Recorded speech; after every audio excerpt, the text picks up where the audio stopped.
Well, hey folks, it's your old pal King Waspinator. Welcome back to Total Party Skills. Be sure to hit like and subscribe.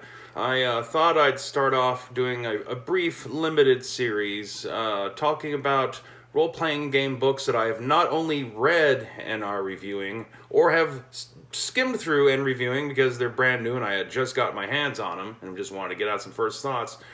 Instead, I'm going to review some books that I've actually used as a dungeon master and or game master or storyteller or whatever the terminology it is that goes with the game in question. And as you can tell by the video title, no doubt, I'm starting off with 5th edition Dungeons & Dragons, excluding, of course, the 3 core rule books. Obviously, if you're playing Dungeons & Dragons, the Player's Handbook, the Dungeon Master's Guide, and the Monster Manual are obviously a thing that are in use. Talking about the supplemental rule books and adventure modules that have come out over the years that I've actually made use of resources from in actual gameplay. Start off Xanathar's Guide to Everything. Not had any players use any of the, subclasses presented in this book, but I have frequently made use of the random name tables at the end of it, both for myself when making NPCs, and also have had players who, couldn't really come up with a name and just chose to just randomly roll something and see if they liked it or not. I have also used a sprinkling of some of the lower level magic items that are kept in this book, which are just handy because it's players like feeling like they have a magic item, and you don't necessarily want to be putting super powerful stuff in their hands at like extremely low levels, and this kind of allows you to give them a taste of the action without giving them something that's too powerful for them to really make proper use of yet. Next up, Volo's Guide to Monsters. I guess opinions on this have changed over the years. I enjoy the player character, stats that they provide, not only for the ones that they give full write-ups to, but also the fact that, they give you stats for playing goblins, kobolds, Yuan-Ti, pureblood. I once had a player play a kobold using the information out of this book. I've had someone play a firbolg from it. I know that there's a lot of people of my generation and older who look down on some of the races presented in this book, especially the fuzzier ones, but I myself have no issues with there being stuff like Tabaxi or Kenku or Goliaths out there in the world, especially since I myself am of the camp of people who do find the elf, dwarf, halfling thing a little too derivative of Tolkien at times, and like exploring more alien kind of fantasy settings from time to time, or at least have them there just for variety's sake, so you're not just always running into the same thing or playing the same thing all the time.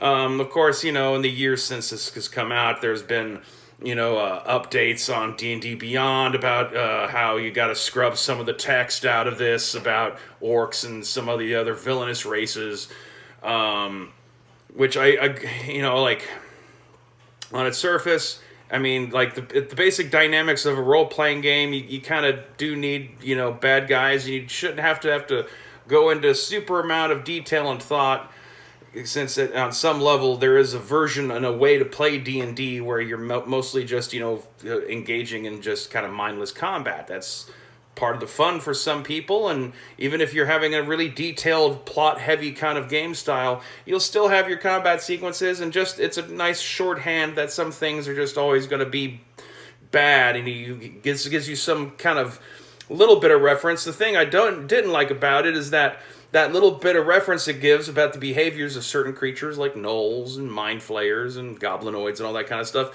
is that it was written so heavily originally from the Forgotten Realms setting point of view. I still have not gone around to getting the new Mordenkainen's Multiverse of Madness Monsters, or whatever the hell they're calling it, but I don't necessarily on the surface disagree with the idea of having a book where you have kind of more generically formatted monster write-ups so they're not so wed specifically to one campaign setting, and also, sweeping together a bunch of the player character races all in one package so you don't have to reference them all. I debate on whether or not it's worth buying it, having all these books with all these things already in it, and already being, like an old enough dungeon master that, I can just choose to ignore the text in here and kind of come up with my own reasons why orcs act the way they do, or goblins act they do, or tritons act the way they do, and all that kind of stuff. But, just as a resource, though, for various critters to use in your game, it's not a bad one, and it very much supplements the basic monster manual. In many ways, it does at least attempt to provide some of that, that flavor text that the monster manual really didn't have a whole lot of space for, since they were trying to cram so much into such a little volume. The other of the original three, rule expansion books that I have made limited use of is Mordenkainen's Tomes of Foes. I have had someone play a Githyanki pirate in one of my games, and have made use of the stuff in here about some of the alternate dwarf gods besides just Morden, greater pantheon of dwarven gods. Same thing with elves. I've not had anyone want to play one of the alternate style tieflings. And some of the monsters are cool, but kind of higher level than anything I ever kind of got up to. I did have a Nagpa NPC in the background of a campaign, but the players never got to meet it. They had just heard about it, so I don't know if that really qualifies as me including it in the game from this book. But, much like Volo's Guide to Monsters, it's useful. It provides, expanded options for a couple monster types and some more supernatural, interdimensionally wacky kind of stuff. And, information expanding on a couple different classic character races. Probably the most useless part of it's the chapter on gnomes and halflings, but, did you really need me to tell you that? Mythic Odysseys of Theros. I ran an introductory adventure for it, but then, circumstances in the year 2020 changed the trajectory of that thing, so I only ever ran the one adventure. At least they got through to the end and, defeated the main villain and had resolution, and it wasn't just kind of left hanging in the wind what was going to happen. I feel this book gets a little bit maligned too much. I know there's a segment of the audience that certainly makes up a good chunk of my audience in terms of overlap on the Venn diagram of people who, don't like the political messaging that is, to be found in modern Dungeons & Dragons products. But I think just the fact, though, that, you have one of the major metropolis having been founded by a gay couple, I don't really think that's too much of that being in the setting. And if you're going to have any kind of setting where there's any of that kind of stuff going on in the backstory of the world, something based on ancient Greece seems appropriate to me, but I don't know. I personally, I enjoy the fact that it's very much a recreation of classic, Clash of the Titans, Jason and the Argonauts kind of mythic Greek adventure storytelling, but it doesn't wed itself to specific real-world Greek gods. They have variations that are real similar to Zeus and Apollo and Hades and all that, but they all their own little thing.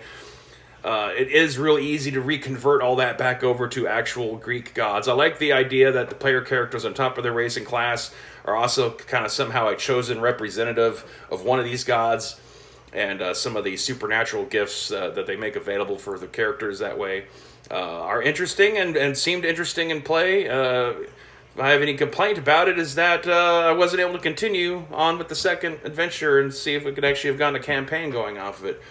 The longest campaign I've had with 5th edition was set in Forgotten Realms because I'd used the Essentials Kit box set to kick it off, and then I guess I need to familiarize myself more with the Neverwinter and all that kind of stuff and its surrounding environs. So I picked up the Sword Coast Adventurer's Guide. If you're using Forgotten Realms, if you want it formatted to, the 5th edition version of Forgotten Realms, by how it's depicted in the various adventure modules, if any of them have stuff in there you want to use, then it's kind of hard to say no to this book. My only thing is it should have been like 3 or 4 times thicker, because it's missing large chunks of the Forgotten Realms setting, which ended up causing me to finally, go back and go to DriveThruRPG and order a whole bunch of the old TSR edition books that I could find for Forgotten Realms, just to kind of try to fill in the gaps in the text, especially the fact that they don't include places like Calimport or what do you call it? The Fae, the Kingdom of the Red Wizards and stuff like those are great settings and should have just as much been included in this book, but it only kind of just hints at them and stuff. So, but I guess that's that. Curse of Strahd. I've never attempted to actually run the Curse of Strahd adventure because I've always, since I was a teenager when it first came out as a, a D&D product, I just always found it like extremely too derivative of Dracula. It's just too many plot beats are exactly the same, and I don't like that. I do like though that it's got a bunch of materials in it that can be lifted and repurposed for other things. You could write your own different kind of adventure setting out of Barovia using Strahd and everything, or you can just use a variety of magic items and creatures that are to be found in this in your campaigns. I've made use of like the animated broom, one of my the best adventure climaxes that I've had go off involved using the magic animated psychic painting out of this book. Barovian witches, the beastmen, those gypsy dudes. I've used the doll Piddlewick a couple times. There's a lot of material in here that I've made use of over the years, despite having never actually even made any vague attempt at trying to run that adventure. A Descent into Avernus, Baldur's Gate. I have not used the Baldur's Gate part or the El Turel part, but I have had player characters find themselves waking up in the topmost level of hell, and so the details in the maps and such for the Dimension of Avernus and some of the creatures that are in there, those two Kenku NPCs, I've had them pop up in people's games.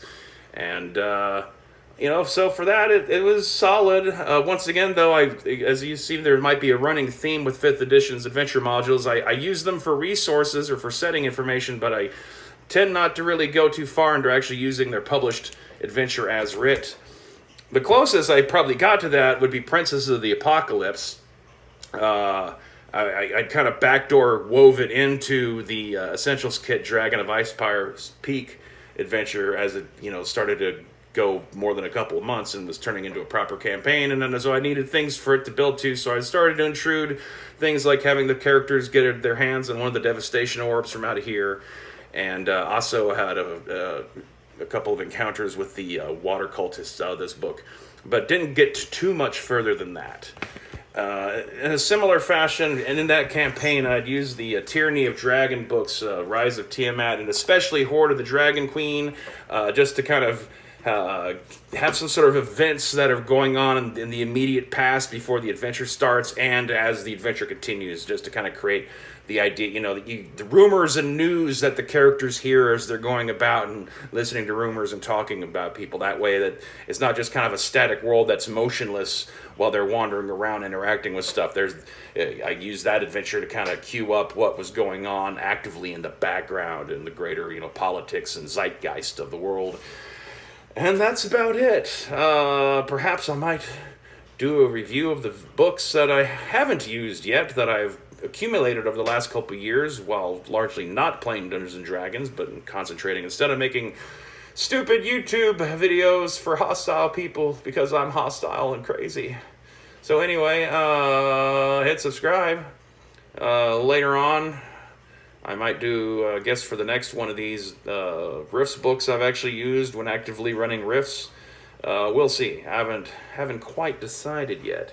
Could also talk about what I've used when running basic D&D. I don't know. Leave comments about your opinions on that, and until next time,